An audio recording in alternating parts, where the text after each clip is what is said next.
What's up guys? S'il y a un groupe musculaire que vous devez vraiment adresser et pourtant qui est sous-estimé pour paraître massif, c'est le trapèze. En fait, le trapèze va changer complètement un physique. Si on prend par exemple une personne, on vient Photoshop son trapèze pour en fait l'effacer, on se rend compte que son cou va avoir l'air minuscule, puis cette personne-là aussi a l'air de ne pas s'entraîner et pourtant le reste de son corps a été inchangé. En fait, le trapèze va changer complètement un look. Si on prend par exemple Tom Hardy qui joue Bane dans le Dark Knight, Tom Hardy a un trapèze qui est surdéveloppé et il a l'air complètement massif, un vrai monstre, et pourtant le reste de son corps est plutôt balancé, mais vu que son trapèze est vraiment bien développé, il a l'air complètement massif. Donc, aujourd'hui, on va parler de 3 exercices que vous devez mettre absolument dans votre semaine d'entraînement pour être capable de bien développer le trapèze, parce que le trapèze a quand même ses complexités, puis on va être capable par la suite de bien développer notre corps pour paraître massif avec un bon trapèze. Alors, fidèle à l'habitude, on va commencer avec une leçon d'anatomie pour bien comprendre le trapèze, parce que si on va être capable de l'entraîner dans la salle, il faut comprendre comment que les fibres sont constituées. Parce que oui, le trapèze, ce n'est pas seulement la portion ici qu'on voit qui est la pointe de l'iceberg, c'est un muscle qui est beaucoup plus gros que ça. En fait, le trapèze, il va former une forme de losange qui va partir en fait de l'occiput, qui est le sommet du crâne. Quand vous touchez derrière votre tête, vous sentez une petite pointe. Le trapèze va s'attacher à cet endroit-là, puis il va descendre près de vos épaules, donc va s'attacher au niveau de l'omoplate, ou bien la scapula, qui est un synonyme. Puis après ça, va s'attacher dans le bas du dos. Donc, on a ici la forme du trapèze. Maintenant, on a l'orientation des fibres musculaires qui va jouer un grand rôle dans comment on va entraîner le trapèze. On va commencer par décortiquer le trapèze en 3 portions, qui est communément en fait le trapèze supérieur, trapèze médian et trapèze inférieur. Le trapèze supérieur est la portion du haut sans surprise et son orientation, il y a une origine qui est à l'occiput, puis il y a une insertion qui est au niveau de la scapula. Vu l'angle de ces fibres musculaires, son rôle va être de faire l'élévation de la scapula, donc de venir lever les épaules. Ensuite de ça, on a le trapèze médian, qui est la portion du milieu. On a des fibres qui sont un petit peu plus horizontales.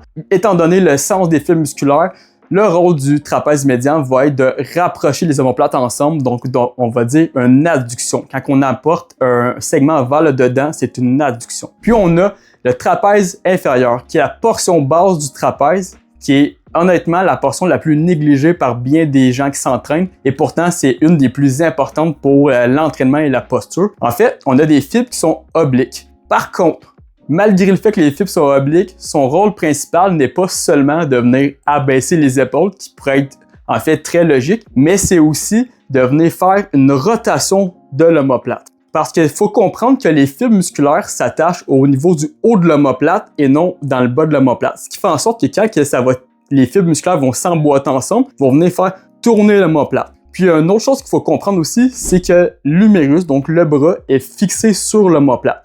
Alors, ça fait en sorte que quand on vient engager le trapèze inférieur, on va avoir une rotation de l'omoplate qui va se faire, puis ça fait en sorte qu'on va être capable de mieux l'engager quand on vient avoir les bras au-dessus de notre tête en diagonale, donc faire un beau Y. Ça va faire beaucoup plus de sens pour vous tantôt quand on va parler des exercices. Maintenant qu'on a une leçon d'anatomie, on peut parler des exercices. Parce que sans surprise, nos 3 exercices vont travailler respectivement une des portions du trapèze, parce qu'un exercice ne peut pas permettre de travailler l'ensemble du trapèze au complet, étant donné l'orientation des fibres musculaires de chacun et de leur rôle respectif. Alors, le premier exercice va travailler la portion basse du trapèze, donc en anglais on va dire le lower trap, ou simplement le trapèze inférieur en français. En fait, l'exercice qu'on va aller faire, ça va être une élévation en Y qu'on va faire appuyé dans un banc. Je vous invite premièrement à le pratiquer en n'ayant aucune charge dans vos mains, parce que vous allez voir assez vite que quand on pratique l'exercice puis on n'est pas habitué d'engager le trapèze inférieur, on se rend compte que c'est beaucoup plus difficile que prévu. Alors, comment qu'on fait pour l'exécuter? On vient s'appuyer évidemment dans le banc, et ce qu'on va faire, c'est qu'on va venir coller les omoplates, abaisser les omoplates, puis une fois qu'on comprend comment bien tenir cette contraction-là, on va venir monter nos bras en diagonale pour aller faire la montée. Si vous sentez à tout moment dans l'exercice que vos épaules ont commencé à monter, c'est signe que vous avez perdu l'engagement musculaire du trapèze inférieur. Alors, ce qu'il faut faire, il faut simplement reset la position. Donc, on vient surplacer, puis on vient refaire le mouvement.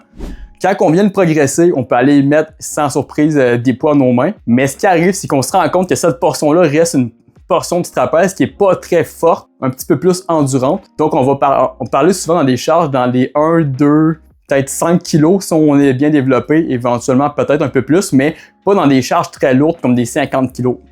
Faut jamais dire jamais, mais je l'ai pas vu personnellement dans une salle d'entraînement. À ce moment-là, on va avoir un trapèze qui est bien équilibré, puis on va pouvoir aussi améliorer d'autres exercices qui vont en bénéficier, par exemple le bench press et plein de mouvements de press en général qui vont devoir nécessiter une position plus stable de l'omoplate. Ensuite de ça, pour travailler le milieu du trapèze, qui est le trapèze médian ou mid-trap en anglais, on a compris, vu que le sens des fibres est vers l'intérieur en horizontal, son rôle c'est de rapprocher l'omoplate du milieu. On va choisir un exercice qui va faire du sens avec ça. Donc, on va aller faire une forme de rowing qui va permettre non seulement d'aller contracter le muscle, mais aussi d'aller étirer le muscle. Alors, à ce moment-là, je préfère et de loin le T-bar row, où est-ce qu'on va aller prendre la position en pronation et qu'on va être capable d'aller porter complètement les omoplates le plus loin possible dans le bout du mouvement pour aller étirer les fibres du trapèze. Donc, on va aller porter les omoplates pour aller arrondir un peu le dos.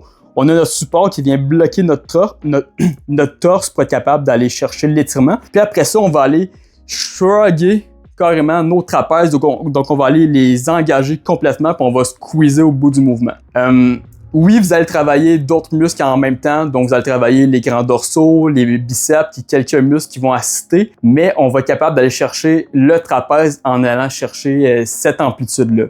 Un petit tips aussi technique avancé si vous voulez pousser votre série vraiment à la limite absolue, c'est que quand que vous allez atteindre l'échec musculaire de la technique standard, vous pouvez la pousser après l'échec avec une technique avancée qui est en fait de juste faire des shrugs au bout du mouvement. Donc par exemple, j'ai fait 10 à 12 répétitions complètes. Quand je suis plus capable, au bout du mouvement, j'ai mon torse appuyé dans mon banc, puis je vais venir seulement rétracter mes épaules un petit peu abaissé pour être capable d'aller serrer dans le milieu de mon trapèze, vraiment dans les cols des omoplates ensemble. Puis j'être capable de chercher quelques répétitions supplémentaires. Donc, on va pouvoir pousser vraiment le trapèze à son échec absolu. Donc, trapèze médian, T-bar row avec les mains en pronation. Et le troisième exercice, l'exercice final pour compléter notre trapèze, qui est la pointe de l'iceberg, le trapèze supérieur, on va aller faire une forme de shrug. Mais pas n'importe quelle, parce qu'il y a des formes de shrug meilleures que d'autres.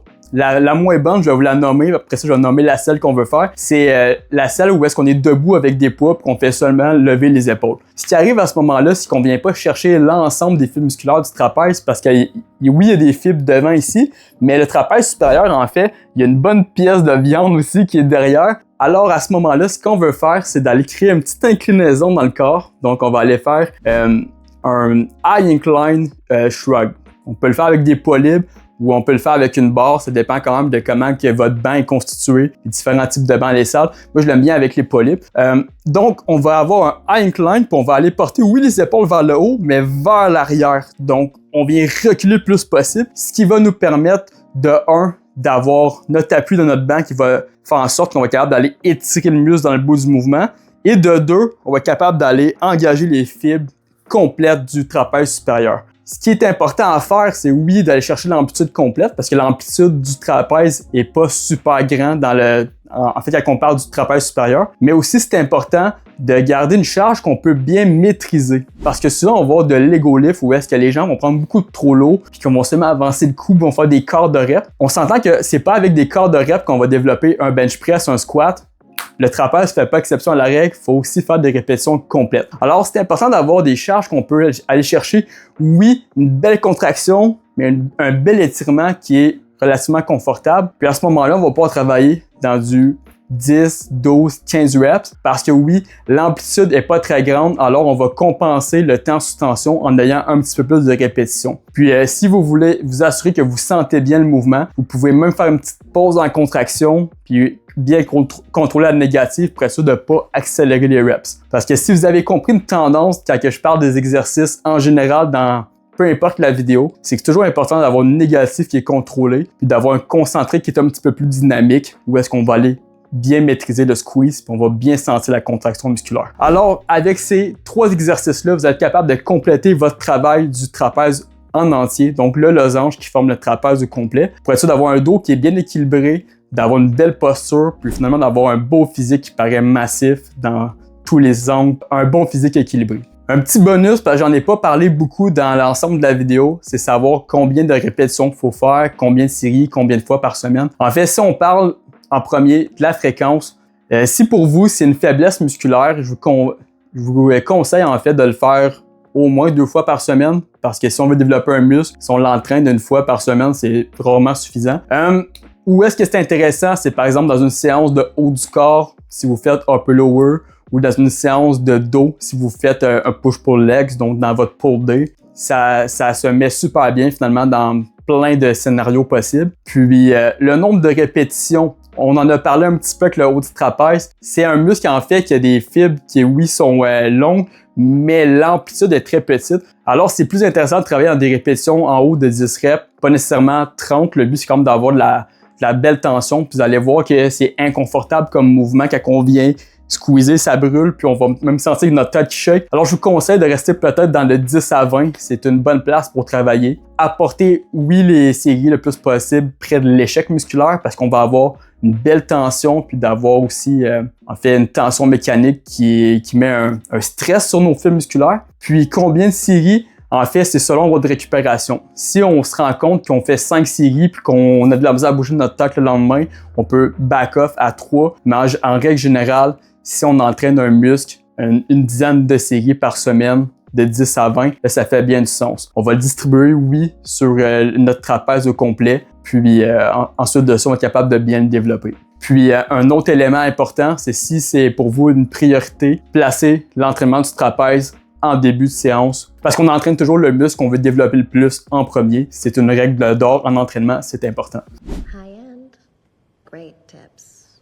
Si vous avez vu, j'ai fait un poll récemment dans les publications où est-ce que j'ai demandé votre expérience d'entraînement. Je vous invite à le dire en commentaire. Depuis combien de temps vous entraînez? C'est en nombre de mois, ça fait 6 mois, ça fait 5 ans. Pour mieux cibler en fait le contenu que je fais pour savoir c'est qui mon audience. Puis en fait, c'est toujours intéressant d'interagir avec vous, la gang. On n'oublie pas de laisser un like, s'abonner à la chaîne si c'est pas fait, pour être capable de constamment pousser la chaîne dans l'algorithme parce que la chaîne est en train d'exploser carrément. Je suis très content de ça. On se revoit pour une prochaine vidéo, guys. Ciao, à la prochaine.